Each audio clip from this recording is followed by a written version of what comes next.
Hey Sojourn Network family, I'm Jamin Stenziano. I'm a pastor down here in Southwest Florida, and I currently serve as the church planting director. It's been a few months since we last updated you on how our network church plants are doing, so I'm going to take a few moments to fill you in.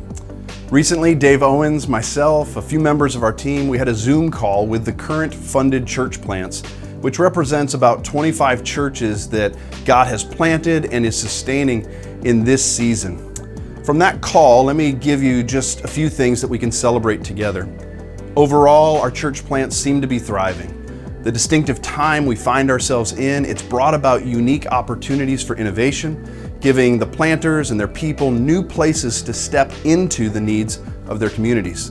New ministry partners are arising, and a vision of renewal-driven ministry is coming into view as our planters and our churches are participating in things like food distribution, helping with transitional housing, and serving vulnerable children and families. New local church partnerships are popping up as well. We've had existing churches open their doors to our church plants as many of their rented facilities are unavailable at this time. We even had one local non-Sojourn church step in to pay the salary of one of our church planters so that he could move from being bivocational to now having a full-time focus on his family, his church, and his community. Another one of our planters, he had his first public gathering this past week. Over this season, God has strengthened that core group, and they've brought them now to a place of welcoming the community to join them. From others, we heard reports of salvations and baptisms, other forms of transformation. One of our church plants has even identified a few men that are now stepping into the elder ordination process. And finally, some babies have been born to our planting families. Praise God for that. Each one of them right now is healthy and doing well. It's hard not to be excited about all that God is doing in these church plants.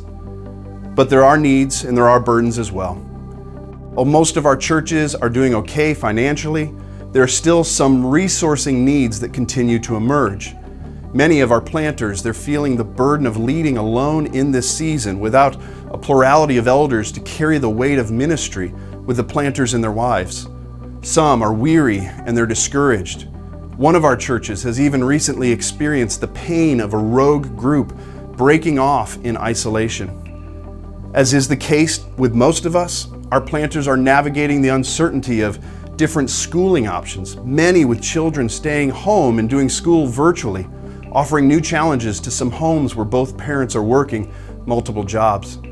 Would you be in prayer for these needs?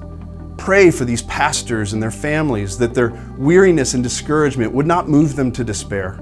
Pray for leaders and deacons and elders to emerge. Pray for stability with schooling options, and please ask the Lord to provide the necessary resources for our planting families and churches. And if possible, please prayerfully consider stepping in to assist. I recently read in 2 Kings when Elisha looks out over the invading army and he sees God's chariots of fire. He then tells the man with him, "Do not be afraid, for those who are with us are more than those who are with them." Well, that's still true today.